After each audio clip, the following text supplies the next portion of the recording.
Hello friends, in previous lecture we have discussed about the electrical paper of SSC JEE exams. In this video we are discussing about the next questions. Okay, so in the last video lecture we solved the questions from 101 to 117 and then in next video 117 to 11147. Okay, तो दोस्तों हम लोगों ने previous video में 147 तक questions दो video में cover कर दिए थे और यहाँ पे ये तीसरे वीडियो में आपके लिए लेकर आया हूँ जिसमें मैं 148 से आगे क्वेश्चन आपको सॉल्व कराने वाला हूँ। तो सभी बच्चे ध्यान से इस वीडियो को शुरू से लेकर लास्ट तक देखें ताकि आपको किसी प्रकार की यहाँ पर एसएससी में आने वाले और यूपीपीसीएल में आने वाले क्वेश्चंस में किसी भी प्रकार की कमी ना हो। चलिए हम लोग सॉल्व करेंगे पेपर आगे देखते हैं आप। चलिए पहला क्वेश्चन इसमें बोल रहा है each of the following statement regarding the shaded pole motor is true accepted. ठीक है, तो किसको छोड़कर इसमें से कौन सा कथन सत्य होगा शेडेड पोल मोटर के लिए। तो आप ध्यान से देखिएगा इस क्वेश्चन को। इसमें बोला है it has a high starting torque, तो आपको पता होना चाहिए शेडेड पोल के लिए कौन सा सही है। ठीक है, तो इसमें तो लो स्टार्टिंग टॉर्क होता है। Direction of the rotation is unshaded to shaded pole, ये तो सही है आपका। It has a very poor power factor, ये भी सही है।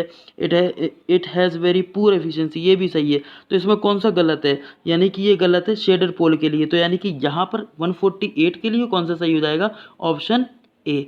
ठीक है, किसको छोड़कर इसे, यानी कि लॉ स्टार्टिंग टॉर्क होता है इसमें और बाकी तो सही ऑप्शन है। नेक्स्ट बोल रहा है इसमें विच of the following fault is coming under the symmetrical fault. सभी बच्चों को बहुत अच्छे से पता होना चाहिए कि जो सिमेट्रिकल फॉल्ट होता है उसमें फॉल्ट आते हैं ट्रिपल एल, ठीक है, और एक आता है ट्रिपल एल जी, ये सिमेट्रिकल फॉल्ट है। और असिमेट्रिकल की अगर हम लोग बात करते हैं तो इसमें आता है दोस्तों L G, L L G और एल एल। ठीक है, ये जो फॉल्ट आते हैं ये आते हैं असिमेट्रिकल। तो इसमें बोला है which of the following fault is coming under the symmetrical fault, तो आप देख सकते हैं option A is correct.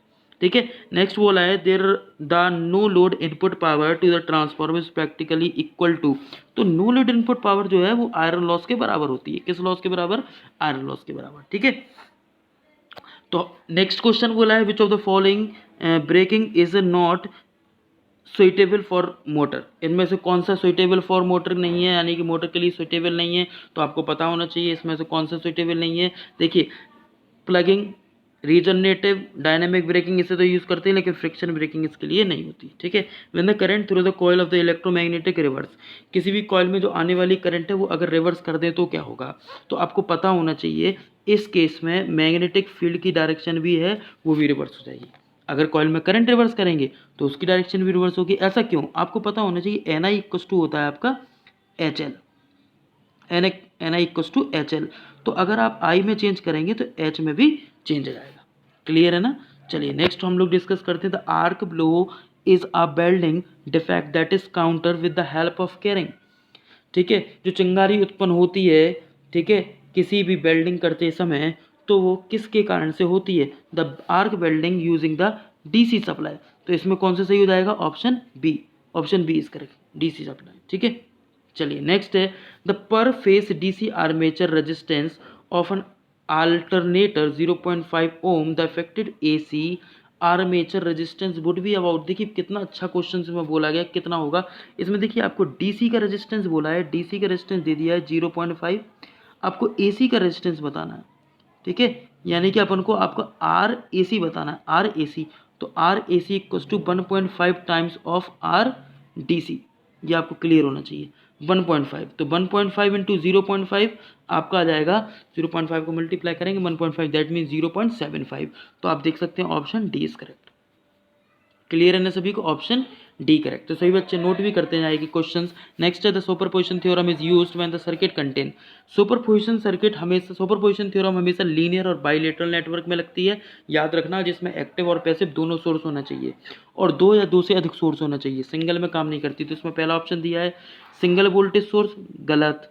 Single voltage source में होगा क्या, तो इसमें बोला है तो हम लोग लगा देंगे गलत, ये नहीं होगा। पैसिव एलिमेंट ओनली, गलत। एक्टिव एलिमेंट ओनली, गलत। Number of voltage source, yes, number of voltage source में होना चाहिए। ठीक है, सही बच्चों को अच्छे से क्लियर हुआ किस टाइप से इस क्वेश्चन को करना था। तो बहुत ही इजी क्वेश्चन था, इस टाइप के क्वेश्चन काफ़ी एग्जाम में पूछे गए हैं। चलिए हम लोग आगे क्वेश्चन सॉल्व करेंगे। 156 क्वेश्चन देखते हैं। One sine wave has a period of 2 millisecond. देखिए एक साइन वेव दी गई है और इस साइन वेव में आपको जो ओवरऑल टाइम पीरियड इसका दिया है ना, एक साइन वेव जो है इस प्रकार की एक साइन वेव है, इसका जो टाइम पीरियड दिया है ना आपको, ये दिया है आपको 2 millisecond. Another has a period of 5 millisecond, एक और दी गई है इसी प्रकार से, उसका आपको दिया है 5 मिली सेकेंड, ठीक है। और एक और दी गई है, इसका दिया है आपको 10 मिली सेकेंड। तो ध्यान से समझिए question, which sine wave is changing at a faster rate, इसमें से कौन सी साइन वेव रहेगी जो चेंज होगी बिल्कुल फास्ट रेट से। तो देखें, बिल्कुल मामूली सा कंसेप्ट है कुछ भी नहीं क्वेश्चन में। देखिए, जिसका जितना टाइम पीरियड कम होगा वो उतने जल्दी आपका शिफ्टेड होगी, चेंज होगी, यानी कि इसमें फास्टर चेंज होने की बात कर रहे हैं। इस प्रकार से चेंज कब होगी, तो आपको पता है अगर इसका टाइम पीरियड कम है तो जल्दी चेंज हो जाएगी, अगर टाइम पीरियड ज़्यादा होगा तो बाद में होगा। अगर इसमें आता which sine wave is changing slow rate, तो स्लो रेट में क्या आता है 10 मिली सेकेंड। अब फास्टर रेट पूछा है, फास्टर रेट के केस में क्या होगा आपका 2 मिली सेकेंड। तो which of the following is correct, P, ठीक है ना। आई थिंक सभी को क्लियर हो गया होगा, ठीक है। चलिए हम लोग आगे क्वेश्चन इसमें डील करेंगे। अब 156 तक सॉल्व कर लिए। नेक्स्ट बोला है 157 में कि humans are more vulnerable of electric current at, ठीक है। तो क्या मतलब है इसका, मतलब जो ह्यूमन हम लोग यूज़ करते हैं नॉर्मल स्थिति में, वो उस स्थिति में जैसे हमको लगता है जो इलेक्ट्रिक करंट लगता है तो वो कितनी फ्रिक्वेंसी के झटका होता है जो हमें फील होता है, वो आपका 40 हर्ट्ज होता है। आती तो आपके पास 50 है, बट हम लोग कितना उसमें फील कर लेते झंझनाहट 40 हर्ट्ज की, ठीक है। An active element in a circuit which one of the following, तो एक्टिव एलिमेंट जो होता है वो इनमें से किसको दर्शाएगा, ठीक है। तो भैया एक्टिव एलिमेंट जो होगा सप्लाई के द्वारा होगा। अब ये सप्लाई क्या होगी, कोई भी वोल्टेज भी होगी तो इसमें क्या होगा सप्लाई एनर्जी, ठीक है। नेक्स्ट है the permissible voltage drop from the supply terminal to any point on the wiring system should not exit, ठीक है। तो इसमें कह रहे हैं परमिसिबल वोल्टेज ड्रॉप जो होता है किसी सप्लाई टर्मिनल का किसी भी एक पॉइंट पर वायरिंग सिस्टम में, ये कितने से अधिक नहीं होना चाहिए। तो देखिए, जैसे आप अगर 1 वोल्ट लेते हो तो 1 वोल्ट का 3% कितना हुआ आपका, 1 वोल्ट का 3% हुआ दोस्तों 0.03, ठीक है। तो 1.03 ये जो है परमिसिबल वोल्टेज ड्रॉप होता है। ये आपको स्टैंडर्ड वैल्यू याद करनी होगी, लेकिन इसमें जो दिया है वो 1 + 3% करके, तो आपका ये ऑप्शन करेक्ट हो गया, ठीक है ना। चलिए नेक्स्ट देखते हैं हम लोग, the reactive power generated by the synchronous alternator can be control by, जो रिएक्टिव पावर होती है सिंक्रोनस अल्टरनेटर में वो किसके द्वारा कंट्रोल होगी। तो बहुत आसान क्वेश्चन है। देखिए इसमें बोला है changing the alternator speed, speed के कारण होगी या फील्ड एक्साइटेशन के कारण होगी या वोल्टेज के कारण होगी, तो इनपुट के कारण होगी। तो सबसे पहले आप अल्टरनेटर का कंसेप्ट समझ लीजिए। जो अल्टरनेटर होता है, ठीक है, अल्टरनेटर की हम बात करते हैं तो ऊपर जाते समय लीडिंग होता है, नीचे जाते समय लैगिंग होता है, या ऐसा बोल दीजिए कि जब इसमें हाई लोड होगा, हाई लोड के केस में आप लोड अगर रेजिस्टिव ले रहे हैं तो ये इधर पे होगा, अगर कैपेसिटिव ले रहे हैं तो लीड करेगा, इंडक्टिव ले रहे हैं तो लैग करेगा। अब बात इसमें आती है रिएक्टिव पावर की, तो रिएक्टिव तो इंडक्टिव और कैपेसिटिव दोनों में होगा, और इंडक्टिव कैपेसिटिव में ओनली एक्साइटेशन होता है। क्या होता है, एक्साइटेशन होता है। ये आपको याद रखना है कि अल्टरनेटर की जब भी बात करते हैं रिएक्टिव पावर के केस में तो इसमें सिर्फ एक्साइटेशन होता है। तो which of the following is correct, changing the field excitation, ठीक है। अगर जिन बच्चों को कंसेप्ट नहीं पता है छोटे छोटे, तो ये सारे कंसेप्ट मैंने अपने क्लासरूम नोट्स में लिखवाए हुए हैं बच्चों को, आप क्लासरूम नोट्स परचेज कर सकते हैं और अच्छे से घर पे बैठ के स्टडी कर सकते हैं। हमारी ऑब्जेक्टिव शीट ले सकते हैं और जिसमें नेटवर्क मेजरमेंट सारा आप बहुत अच्छे से पढ़ सकते हैं, कंट्रोल सिस्टम, सिग्नल सारा आपको मिलेगा, पावर इलेक्ट्रॉनिक्स मशीन। चलिए हम लोग डिस्कस करते हैं आगे। जैसे नेक्स्ट क्वेश्चन इसमें दिया है, बहुत ही शानदार क्वेश्चन नेटवर्क से है, if an RLC series circuit the frequency below the resonant frequency will be, ठीक है, ये देन क्या होगा। तो देखिए सीरीज RLC बोला गया है, और सीरीज RLC जो होता है वो इस प्रकार का सर्किट के लिए उसकी इस प्रकार से कैरेक्टरिस्टिक बनती है, ठीक है। आपका यहाँ पे रेजिस्टिव होता है, इस केस में क्या होगा, हमेशा जो सर्किट होगा कैपेसिटिव होगा, यानी कि XC greater than XL series के केस में। और इसके बाद जो होगा वो यहाँ पर अगर मैं बात कर रहा हूँ XC लेस देन XL, यहाँ पे XC लेस देन XL होगा, ठीक है। ये सभी बच्चों को बहुत अच्छे से पता होना चाहिए। तो ठीक है, तो यहाँ पर सर्किट कैसा होगा, कैपेसिटिव होगा, और इसके बाद जो होगा यहाँ पे इंडक्टिव होगा, ठीक है। बीच में कैसा होगा, रेजिस्टिव होगा। तो दोस्तों इसका मतलब क्या है, इसका मतलब ये है कि अगर सप्लाई फ्रिक्वेंसी लेस देन है रेजोनेंट फ्रिक्वेंसी से तो कैपेसिटिव, अगर सप्लाई फ्रिक्वेंसी रेजोनेंट से ग्रेटर है तो इंडक्टिव, और सप्लाई फ्रिक्वेंसी अगर बराबर है यानी कि इस पॉइंट पर अगर मैं बोलूँ तो F S equals to F R होगा, बिल्कुल इस पॉइंट पर, बिल्कुल मिड पॉइंट पर, ठीक है, F S equals to F R होगा। तो अगर सप्लाई फ्रिक्वेंसी, ये आपका ये कौन सा पॉइंट है, एफ आर का पॉइंट है, बिल्कुल ये जो पॉइंट बना दिया मैंने, अगर एफ आर से कम है एफ एस पहले है तो कैपेसिटिव, एफ एस बाद में है तो इंडक्टिव, और बीच में है बराबर में तो रेजिस्टिव। ये कंसेप्ट क्लियर हुआ। अब हम क्वेश्चन को सॉल्व करते हैं। देखिए क्वेश्चन में बोला था नॉर्मल सीरीज आरएलसी सर्किट और फ्रिक्वेंसी बिलो द रेजोनेंट, तो रेजोनेंट से बिलो कौन सा हो जाएगा, रेजोनेंट से कम। रेजोनेंट से कम में कैसा बताया, कैपेसिटिव, इसमें क्या है आपका एक्सी ग्रेटर देन एक्सएल, तो which of the following is correct, option B, XC greater than XL. I think सभी बच्चों को समझ में आ रहा होगा, भले ही ये थोड़ा सा ओवर रिएक्ट इसमें हो रहा है कि ये अलग अलग पेंस में, चलो इसीलिए कर रहा हूँ कि ज़्यादा आपको कन्फ्यूज़न ना हो, ठीक है। बस आप लोग कंसेप्ट को समझते जाइएगा और नोट्स परचेज कर सकते हैं आगे, आपकी मर्जी, बस पेपर को अच्छे से लगाएं। नेक्स्ट है 162, if the power factor is high then the consumer maximum KVA demand is, ठीक है, अगर पावर फैक्टर हाई हो जाएगा तो केवीए डिमांड जो मैक्सिमम होती है वो कितनी होगी। तो देखिए दोस्तों बहुत ही आसान सा क्वेश्चन है जिसको हम लोग सॉल्व करेंगे नॉर्मल फॉर्मूले से। आपको पता है P बराबर होता है बी आई कॉस फाई, यही होता है, ठीक है, ये होता है। लेकिन के डब्ल्यू क्या होता है, ये आपका के डब्ल्यू सभी बच्चों को पता है। अगर हम बी आई की बात करते हैं, ठीक है, तो ये होता है आपका के वी ए, ठीक है, के वी ए हो गया। अब आप देखिए ये पूरा है के डब्ल्यू, ये पूरा है के डब्ल्यू, और बी आई सिर्फ है के वी, आपको पता है के वी ए, तो बी आई की जगह अगर आप के वी ए अकेला लिखें, लिख सकते हैं के डब्ल्यू इक्वस टू के वी ए कॉस फाई, लिख सकते हैं, लिख सकते हैं ना। तो चलिए मैं वैसा लिख दे रहा हूँ आपके सामने, तो के डब्ल्यू इक्वस टू के वी ए कॉस फाई, तो के डब्ल्यू आपको पता है टोटल क्या है, के डब्ल्यू बराबर K V A into cos phi, यही है। तो अगर पावर फैक्टर हाई हो रहा है तो के वी ए कैसा होगा, अगर पावर फैक्टर हाई हो रहा है तो के वी ए आपका लो होगा, तभी के डब्ल्यू कैसा रहेगा, कांस्टेंट रहेगा। समझ में आ रही है बात आपको। तो क्या होगा, ये डिक्रीजेस, मैक्सिमम के वी ए डिमांड कैसी होगी, डिक्रीजेस। तो बहुत ही आसान सा क्वेश्चन था, ये आपको जानकारी होना चाहिए थी। चलिए नेक्स्ट के बारे में बात करेंगे, minimum area of the cross sections of 3.5 core cable should be. देखिए दोस्तों ये तो रटने वाला क्वेश्चन है, सिंपली बोला है 3.5 कोर केबल शुड बी, 3.5 मतलब 3.5, ठीक है। तो 3.5 के बारे में बात करेंगे, 3.5 की कोर केबल है, तो बताइए इसका मिनिमम एरिया होता है, उसका क्रॉस सेक्शन कितना होगा, ठीक है, कितना एरिया होगा। मतलब ये नाम है 3.5 की इंची की, हम ऐसा बोलते हैं जैसे बोलते हैं ना 3.5 इंच की ले आओ, इस तरीके से, तो उसका जो कितना होता है 30 सेंटीमीटर क्यूब, ठीक है, ये आपको याद होना चाहिए, रिमेंबर होना चाहिए। चलिए हम लोग भैया नेक्स्ट क्वेश्चन सॉल्व करेंगे 164, ठीक है। तो देखिए 164 भी एक कंसेप्चुअल क्वेश्चन है जो कि एग्जाम्स में पूछा गया है कई बार, और ये यूपी पीसीएल में भी आ चुका है इस टाइप के क्वेश्चन, तो भैया हम लोग देखेंगे, ठीक है। तो सभी बच्चे बहुत अच्छे से समझें कि कैसे मैं इस प्रकार के क्वेश्चंस को डील कर रहा हूँ, ठीक है। देखते हैं, इसमें बोला है a CRO screen has a 10 division on the horizontal scale. देखिए हॉरिजॉन्टल स्केल पर 10 डिवीजन कर दिए, 10 division 1 2 3 4 5 6 7 8 9 and this is 10, 10 division इसमें कर दिए गए हैं, ठीक है। If the voltage signal 5 sine 314 T 45 degree angle दे दिया गया, यानी कि आपका जो दिया है मैग्नीट्यूड कितना दिया इसका 5 दे दिया, ठीक है, और 10 डिवीजन है। आगे बोला है the line base setting of 5 millisecond per division, यानी कि एक डिवीजन का कितना है 5 मिली सेकेंड पर डिवीजन, एक डिवीजन का। तो आप ये बताइए अगर आपको 10 डिवीजन का निकालना तो आप मल्टीप्लाई करेंगे कितना होगा आपका 50, ठीक है। तो 5 मिली डिवीजन है एक का, 10 डिवीजन बने, ओवरऑल कितना आया 50। सही बच्चों कितना क्लियर हो रहा है, कितना आएगा दोस्तों, इसका आएगा 50, इतनी चीज़ क्लियर है।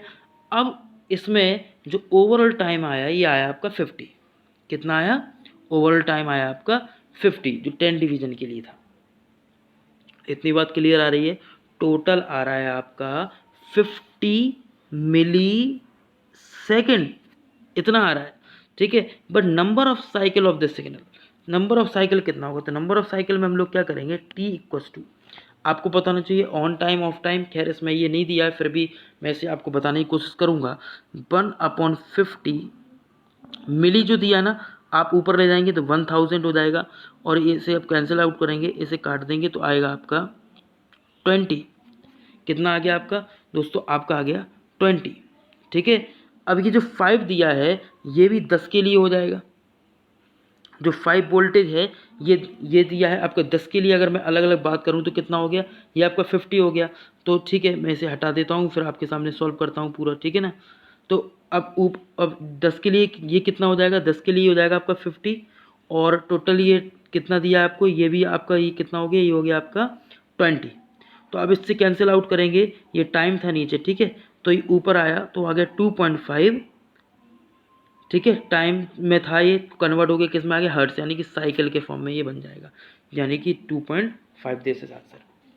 ठीक है, चलिए नेक्स्ट क्वेश्चन देखिए। During the resistance welding the heat produce at the joint is proportional to, किसके प्रोपोर्शनल होगा? तो ऑप्शन सी। ठीक है, ऑप्शन सी कैसे? देखिए बहुत आसान क्वेश्चन है। हीट प्रोड्यूस अभी मैंने बताया था, रेजिस्टेंस वेल्डिंग जो हम लोग कर रहे थे, डीसी सप्लाई दे रहे थे, और जब भी डीसी सप्लाई हमने दे दी तो आई स्क्वायर आर लॉस। ठीक है, चलिए नेक्स्ट।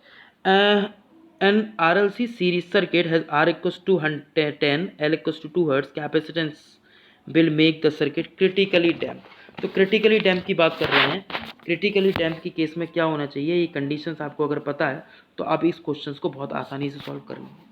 देखिए सीरीज आरएलसी सर्किट की बात कर रहे हैं, क्रिटिकली डैम्प की बात कर रहे हैं। क्रिटिकली डैम्प देखिए सीरीज आरएलसी सर्किट में होता क्या है, कंडीशन है S square plus R upon L S plus omega, यानी कि 1 upon L C equals to 0, ये है। ठीक है, तो आपको पता होना चाहिए क्रिटिकली डैम्प मतलब होता है जाई इक्वल्स टू 1। ठीक है, नॉर्मली क्या है 2 जाई ओमेगा एन इक्वल्स टू, ये आपको ये पोर्शन जो है 2 जाई ओमेगा एन होता है, ये हो गया आपका आर अपॉन एल। ठीक है, ये हो गया आर अपॉन एल। जाई की वैल्यू 1 है, तो आपके पास आर की वैल्यू है, एल की वैल्यू है, आपको क्या निकालना है इसमें?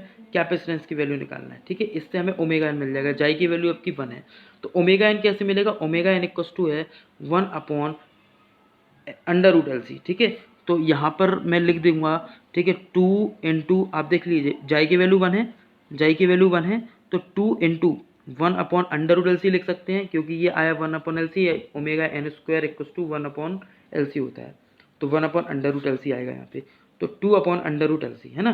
तो यहाँ पे हम लोग लिख सकते हैं 2 अपॉन, तो मैं यहाँ पे लिख दे रहा हूँ आपके लिए 2 upon under root L C. तो 2 जाई ओमेगा एन था, तो जाई की वैल्यू 1 हो गई, ओमेगा एन की वैल्यू इतनी है, इक्वल्स टू कितना है? आर अपॉन एल, तो आर अपॉन एल। अब देखिए क्वेश्चन बहुत आसान हो गया आपके लिए। ठीक है, इस पॉइंट को आप याद रखेंगे तो आपके लिए क्वेश्चन इंपॉर्टेंट है। और 2 इक्वल्स टू आप क्या करेंगे, इसे देखिए अंडर रूट इसमें लगा हुआ था, आप अंडर रूट हटा देंगे। ठीक है, या मैं ऐसा बोल दूं, देखेंगे हम लोग इसकी वैल्यू पुट कर देते हैं। ठीक है, तो आप देखेंगे यहाँ पर आएगा L C equals to, one sec, L C equals to आपका हो गया, जैसे आप अंडर रूट हटाते हैं तो यहाँ पे 2L upon R under root, sorry इसका स्क्वायर, यहाँ पे क्या आ गया, इसका स्क्वायर बन जाएगा। ठीक है, यही बनेगा, देखिएगा यही बन जाएगा, इसका स्क्वायर बनेगा। और आपको पता है ये आपका हो जाएगा, फिर अगर हम लोग एल से इसे कैंसिल आउट करेंगे तो सी इक्वस टू आपका बन जाएगा। इसमें सी इक्वस टू देखिए फॉर्मूला बना रहा हूँ मैं, 4L स्क्वायर रहेगा, एक एल से एक L cancel upon R square, this is basic formula. तो सभी बच्चों को ये तो इतना पार्ट आना चाहिए, 4L upon R square, C equals to होता है सीरीज आरएलसी सर्किट में कितना होता है 4L अपॉन आर स्क्वायर, तो कितना होगा 4L अपॉन आर स्क्वायर। तो सी इक्वस टू मैं यहाँ पे लिख दे रहा हूँ 4L अपॉन आर स्क्वायर। देखिए आप ही के सामने मैंने पूरा फॉर्मूला ड्राइव किया। ठीक है, इसका डेरिवेशन मैंने अब बहुत अच्छे से पढ़ाया हुआ है अपने बच्चों को क्लासेस में, तो आप लोग उससे देख के बहुत अच्छे से अपना प्रिपेयर कर सकते हैं। चलिए 4 इंटू एल कितना है 2, आर की वैल्यू 10, तो ये हो जाएगा आपका 100। ठीक है, आपका 8 अपॉन 100 दैट मीन 0.08। तो which of the following is correct? Option D is correct. तो आपका कौन सा सही हो जाएगा दोस्तों? आपका डी ऑप्शन करेक्ट हो जाएगा। ठीक है, याद रखिएगा सी बराबर 4L अपॉन आर स्क्वायर। सही बच्चे इसको याद रखें, कई बार एग्जाम में ये पूछा गया। चलिए हम लोग आगे क्वेश्चन डिस्कस करते हैं। For the cleat wiring and 250 volt supply the cable will be placed. Cable को कितने पार्ट पे रखें? Apart center to the center of the single core cable. ठीक है, बहुत अच्छा क्वेश्चन है। ठीक है, केबल के क्वेश्चन अभी हाल ही में यूपीपीसीएल में पूछे गए थे। ये जो केबल है अपनी, ये छोटा सा पार्ट है, ये बीच वाला जो तार रहता है इससे, ठीक है, जिसमें 250 वोल्ट हम लोग दे रहे हैं, तो इसमें जो बाकी केबल्स में आ रही हैं वो हम लोग एक वायरिंग करते समय वो कितनी दूरी पर इसमें होना चाहिए, ठीक है। तो सेंटीमीटर में इसमें स्टैंडर्ड वैल्यू है जो हमें पता होना चाहिए, and this is a 2.5 centimetre. तो इसमें तार की जो डिस्टेंस होती है लगभग 2.5 सेंटीमीटर, इसका मतलब 0.025 मीटर, जो कि बहुत कम है, माइनर है, जिसे वर्नियर कैलिपर्स वगैरह से हम लोग मेजर करते हैं, मापते हैं। डायरेक्टली तो आप नहीं बता पाएंगे, ठीक है ना। चलिए, ठीक है। The error in the current transformer can be reduce by designing them. जो एरर आती है चीज़ की, है ना, तो किसी करंट में ट्रांसफॉर्मर के कारण, ट्रांसफॉर्मर में जो करंट में एरर आती है उसे हम रिड्यूस किसके द्वारा करते हैं, ऐसा क्या करें कि भैया वो रिड्यूस हो जाए। तो देखिए, लो रिलक्टेंस हाई परमेबिलिटी ये एक फिनोमेना है, ये आपको याद होना चाहिए जब भी हम मशीन की बात करते हैं, ट्रांसफार्मर की बात करते हैं कि उसका कोर किस प्रकार का होता है। लो रिलक्टेंस हाई परमेबिलिटी रट लीजिए। तो कोई भी प्रकार की एरर को रिड्यूस करना है तो सबसे पहले ये देखिए लो रिलक्टेंस हाई परमेबिलिटी इसमें है या नहीं। तो इसमें मुझे तो एक तीसरा ऑप्शन दिख रहा है, हाई परमेबिलिटी, ठीक है, तो ऑप्शन सी इज करेक्ट, ठीक है। तो यहाँ पे आप ये लगा दीजिए। मुझे पता है अगर आपको छोटे छोटे कंसेप्ट पता है तो क्वेश्चन आप यूं टिक लगाएंगे, ठीक है। तो मज़ा आ रहा होगा सही बच्चों को जो अच्छे से क्वेश्चंस को देख रहे हैं। 169, the primary cell has the EMF of 1.5 volt when the short circuit it give a current of 3 ampere. Internal resistance of the cell is, cell का इंटरनल रेजिस्टेंस क्या होगा ये निकालना है दोस्तों, ठीक है। देखेंगे हम लोग इस क्वेश्चन को समझेंगे, अच्छा क्वेश्चन है, ठीक है, आसान सा क्वेश्चन है, बस क्वेश्चन में थोड़ा सा घुमाया और कुछ भी नहीं है ना। एक बैटरी होती है, ठीक है, एक रेजिस्टेंस लगा हुआ है, ठीक है, जिसमें एक करंट फ्लो हो रहा है 3 एम्पियर और 1.5 है, और इस रेजिस्टेंस की वैल्यू निकालना नहीं कर पाएंगे क्या, R इक्वल्स टू 1.5/3 कर दीजिए। तो आप इतना करेंगे, दैट मीन्स आपको आंसर मिलेगा 0.5। Easy question. ओके, नेक्स्ट है, what is the maximum number of point of light fan socket outlet that can be connected in one सब सर्किट, ठीक है। तो एक maximum number of point of light और fan हम कितने लगा सकते हैं, सॉकेट कितने लगा सकते हैं एक सर्किट में, ताकि आपका ये पूरा सिस्टम चल जाए, ताकि एरिया जब अगर एकदम से करंट का लेवल कम ज़्यादा हो तो वो आपका जो है पूरा शॉर्ट सर्किट ना हो। तो उस केस में जो एक वन सब सर्किट होता है जिसमें हम लोग पॉइंट ऑफ लाइट लगाते हैं, फैन लगाते हैं, सॉकेट लगाते हैं, तो वो कितने होते हैं, ये स्टैंडर्ड मानक पूछा गया। तो ये है 12, ठीक है। आपने देखा होगा आपके घरों में जो बोर्ड होते हैं बड़े बड़े, उसमें देखिए 7 से 8 स्विच लग जाते हैं, एक आपका इंडिकेटर लग जाता है, एक फ़ैन का स्विच लग जाता है जिसमें फ़ैन को रेगुलेटर हम लोग लगा देते हैं, स्विच के साथ रेगुलेटर भी लगा देते हैं, ठीक है। अलग अलग 2 टर्मिनल के हम लोग अलग अलग उसमें सप्लाई कनेक्शन लगा देते हैं, ठीक है। आपको बाकी चीज़ चला तो मैक्सिमम 12 से ज़्यादा नहीं लगती, ठीक है। ये आपको छोटे छोटे पॉइंट है जो इलेक्ट्रिकल इंजीनियरिंग को तो बहुत अच्छे से जितने भी स्टूडेंट हैं उन सभी को पता होना चाहिए। नेक्स्ट है, the current of a 2 ampere current passes through a coil of 350 km wound on a ring of a diameter 12 cm. The flux density stabilized in a ring is 1 to 4 Weber per meter square। 1 से 4 हो रहा है, याद रखना। Find the value of relative permeability of the iron. तो relative permeability इसमें क्या होगी ये पूछा गया दोस्तों। क्वेश्चन आसान है बट थोड़ा सा आपको घुमाया है और कुछ भी नहीं, बस आपको थोड़ा सा टिपिकल लगे, ठीक है। आपको पता है एक फॉर्मूला होता है अपने पास, B बराबर म्यू एच, सभी को पता है, ठीक है। B बराबर होता है म्यू एच करके, ठीक है। तो हम लोग उस कंसेप्ट को यहाँ पे लगाने वाले हैं, ठीक है। हम कैसे लगाएंगे वो आप देखेंगे। देखिए हमें म्यू की वैल्यू निकालना है, B बराबर होता है आपका म्यू एच, आपको निकालना है म्यू की वैल्यू। तो अगर आपको म्यू की वैल्यू निकालना है तो म्यू बराबर क्या करेंगे आप, B/H, ऐसे ही करेंगे ना, B बराबर करेंगे आप इतना कर देंगे B/H, ठीक है। अब हम लोग क्या करने वाले हैं इसमें, ये आपको ध्यान से समझना है। देखिए फ्लक्स की डेंसिटी आपको दिए 1 से लेकर 4 तक, ठीक है। वो 1 से 4 नहीं है, वो है 1.4। वो आपको रिमेंबर करना पड़ेगा, रटना पड़ेगा, रटना नहीं पड़ेगा, ये इसमें गलत ही दिया है। इस टाइप का क्वेश्चन पेपर में आया था तो उसमें 2-3 वैल्यू गलत हैं, तो बस आप क्या करिए इसकी जगह वैल्यू पुट करिए और आपका आंसर तुरंत आएगा, ठीक है ना, आपका आंसर तुरंत आएगा। या आप एक काम करिए, इसमें आपको दिक्कत आ सकती है क्योंकि आपको एच की वैल्यू नहीं दी गई है, तो हम क्या करते हैं इसमें एक और फॉर्मूला लगा सकते हैं। आपको एच की वैल्यू निकालना पड़ती है, उसमें बहुत लेंदी तरीका हो जाता है। मैं इसमें क्या करने वाला हूँ, म्यू इक्वल्स टू, देखिए रिलेशन कैसे लगाने वाला हूँ, 350 किलोमीटर सेकंड दिया है, याद रखना किलोमीटर सेकंड, ठीक है, किलोमीटर सेकंड करके दिया है, इनटू इसमें डायमीटर कितना दिया 12 डायमीटर लिया मैंने, इनटू करंट कितना दिया 2। तो म्यू बराबर मैं लगा रहा हूँ इसमें NI/A, ठीक है, और यहाँ पे आपका जाएगा 1.4। आप सॉल्व कर लीजिए, कैलकुलेट कर लेंगे और आंसर आ जाएगा।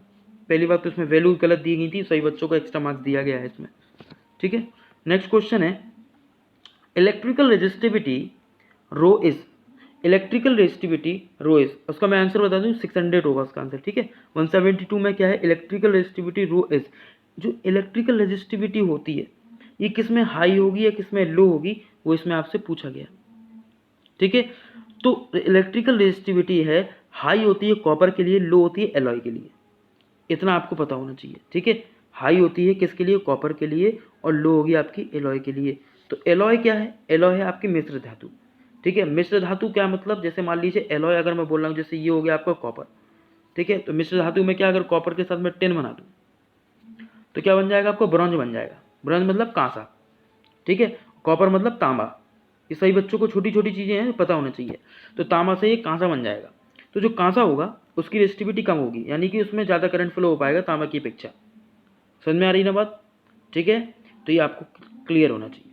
चलिए नेक्स्ट है silicon has a preference in the IC technology because, silicon को ज़्यादा प्रेफरेंस दी जाता है IC वगैरह बनाने के लिए, क्यों, इसका भैया क्या कारण है, इसमें ये पूछा गया, इसका रीज़न क्या है।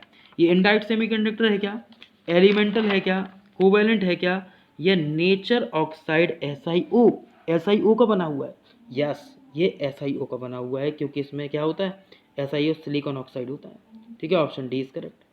नेक्स्ट है इसमें इन DC operation of the fluorescent tube the life of the tube, DC operation जब हम करते हैं किसी फ्लोरेसेंट ट्यूब में तो उसकी लाइफ कितनी होती है, यानी कि DC पे चल रहा है जो फ्लोरेसेंट ट्यूब, उसकी लाइफ कितनी होगी, कब तक वो चलेगा।